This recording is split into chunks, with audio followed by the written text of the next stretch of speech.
Hello friends, आप सबका स्वागत है हमारे इस यूट्यूब चैनल में जिसका नाम है बेस्ट स्टोरी हिंदी। तो चलिए आज की कहानी शुरू करते हैं। आज की कहानी का नाम है विधवा। शोभा जी, उनके पति मुकेश जी और उनका बेटा अंकित एक कमरे में है और तीनों में बहस हो रही है। बाहर खड़ी उनकी बहू ये सब सुन रही है, संध्या। शोभा जी अपने बेटे अंकित से कहते, अंकित आखिरकार क्या बात है? मैं इतने सारे लड़कियां तेरे देखती हूँ, इतने सारे रिश्ते तेरे लिए आ रहे हैं, तू हर रिश्ते के लिए मना क्यों कर देता है? उसके पिता मुकेश बीच में ही बोलते हैं, अगर बेटा तुम्हें कोई लड़की पसंद है तो तुम बता दो, हम उससे तुम्हारी शादी कर देंगे। नहीं पापा, ऐसी कोई बात नहीं है। तो क्या बात है? अंकित की माँ बोलती है इस बार। माँ को मुझे शादी भाभी से करनी है। चट्टाक एक चांटा पड़ता है अंकित के चेहरे पे जो उसकी माँ ने मारा होता है। तू क्या बकवास कर रहा है? तुझे पता है तू क्या बोल रहा है? वो तेरी भाभी है, सगी भाभी, और भाभी माँ समान होती है। होती होगी माँ, लेकिन मुझे भाभी से ही शादी करनी है। अब मुकेश जी बोलते हैं, इसका दिमाग खराब हो गया है, इसे समझ में नहीं रही क्या रहे हैं। अरे वो विधवा है, विधवा। हाँ तो क्या हो गया? सुधा जी सर पे हाथ रख लेती हैं, इस लड़के को तो कुछ समझाना ही बेकार है। माँ ऐसे मत कहो, विधवा है। तुम अगर औरत होके भाभी के लिए ऐसा कहोगी तो उन्हें कितना बुरा लगेगा। और तुमने दिया ही क्या है उन्हें इतने सालों में?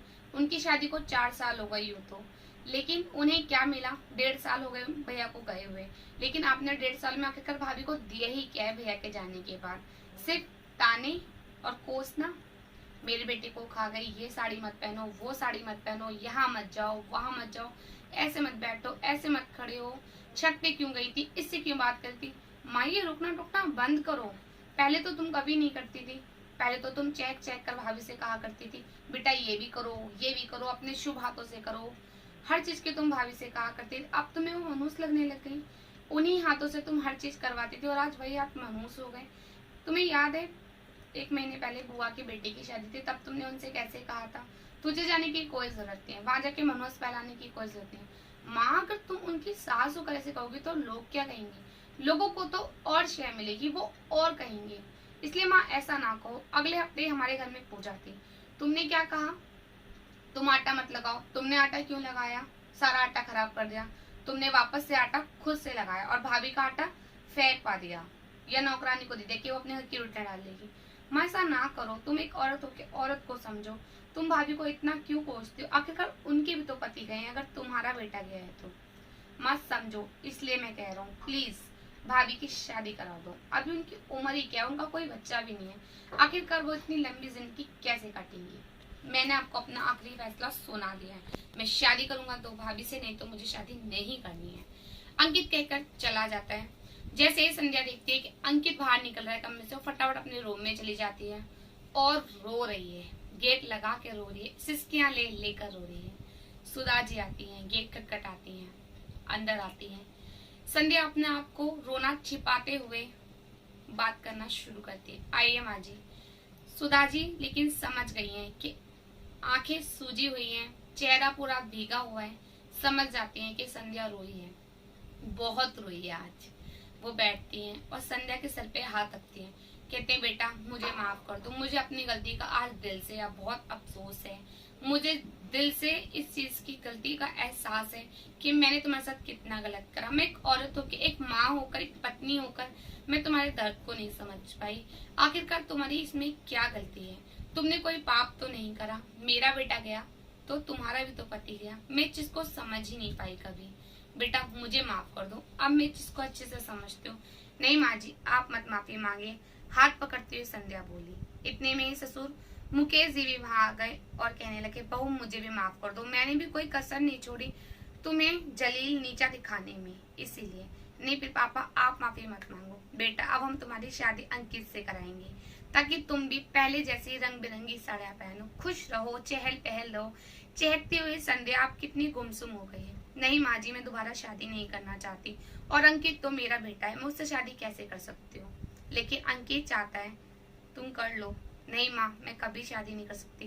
मैं सिर्फ उनसे ही प्यार करती हूँ और हमेशा उन्हीं की विधवा रहना चाहती हूँ, इसीलिए प्लीज मैं शादी नहीं करना चाहती।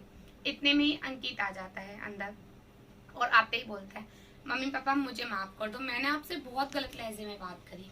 फिर नजर झुकाकर अपनी भाभी से बोलता है, भाभी सॉरी, मैंने आपसे भी बहुत गलत तरह से बात करी, मैं आपसे शादी कभी करना नहीं चाहता, आप तो मेरी माँ हो, इस चीज के बारे में तो मैं ख्यालों में भी नहीं सोच सकता।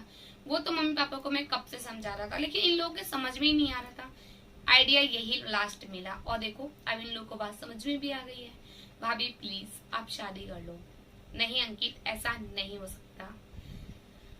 सुधा जी और मुकेश जी कमरे से बाहर आ जाते हैं कि देवर भाभी बात कर लेंगे अच्छे से कि उन्हें क्या करना है।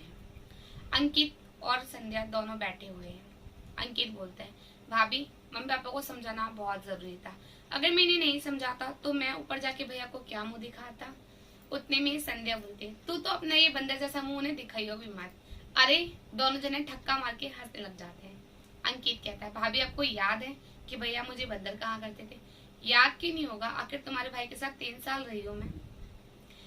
हंसते रखते हैं और हंसते हंसते ही दोनों रोने लग जाते हैं। और रोते रोते अंकित सीरियस होकर कहता है, भाभी प्लीज आप शादी कर लो। नहीं अंकित, मैं शादी नहीं कर सकती, मैं सिर्फ तुम्हारे भाई से प्यार करती हूँ और उन्हीं की ही पत्नी हूँ हमेशा, और उन्हीं की विधवा के तौर पे रहना चाहती हूँ, प्लीज ऐसे मत कहो। नहीं भाभी, आज मैंने मम्मी पापा की सोच बदली है, लेकिन मैं किसकी सोच बदलूंगा? देखो जमाना तो आई गई, आगे चल के ये लोगों के ताने हैं, ये कभी कम नहीं होंगे, हमेशा आपको नीचा दिखाया जाएगा। कहीं ना कहीं किसी न किसी मोड़ पर आपको ये जताया जाएगा कि आप विधवा हैं। विधवा के तौर पे पता नहीं क्यों हमारे समाज में लोग ऐसे लेते हैं कि जैसे आपने कोई पाप करा है। पाप आपने नहीं, गलत तो आपके साथ हुआ है। पता नहीं लोग इस चीज को क्यों नहीं समझते हैं। प्लीज भाभी आप शादी कर लो, कहकर अंकित चला जाता और कहता है, प्लीज भाभी इस बारे में आप सोचना, मैं चाहता हूँ कि आपकी शादी हम लोग करें। अब ये घर आपका ससुराल ना रहे कि आपका मायका बन जाए। प्लीज इस बारे में सोचो, भैया के लिए सोचो। भैया भी तो यही चाहते हैं ना कि आप हमेशा खुश रहो, और आप खुश रहोगे तो भैया भी खुश रहेंगे। कहकर अंकित चला जाता है। संध्या पूरी रात नहीं सोती है, नींद उससे कोसों दूर है। वो सोच रही है, बस सोच रही है। अगली सुबह सास रूम में आती है, बेटा तुमने क्या फैसला लिया है? संध्या हाँ में सिर हिला देती है, माँ जी जैसा आपको ठीक लगे। अब देरी है संध्या के लिए अच्छा लड़का ढूंढने की, जो उसका देवर जिम्मेदारी लेता है। अंकित अपनी ही बेस्ट फ्रेंड से उसकी भाभी संध्या की शादी तय कर देता है। तय दिन पर शादी भी आ जाती है, शादी हो जाती है। आज संध्या का कन्यादान उसके माँ बाप ने नहीं, उसके सास ससुर ने करा है, और आज उसकी डोली को कंधा उसके भाई ने नहीं, उसके देवर अंकित ने दिया है। तो जो उसका ससुराल था वो उसका मायका बन गया, और आज संध्या वाकई में बहुत खुश है, और अपनी शादी के 5 साल बाद आज वो वापस लाल जोड़े में खड़ी है, खुश है, चहक रही है, अच्छी लग रही है। ये चीज सबके दिलों को भा जाती है।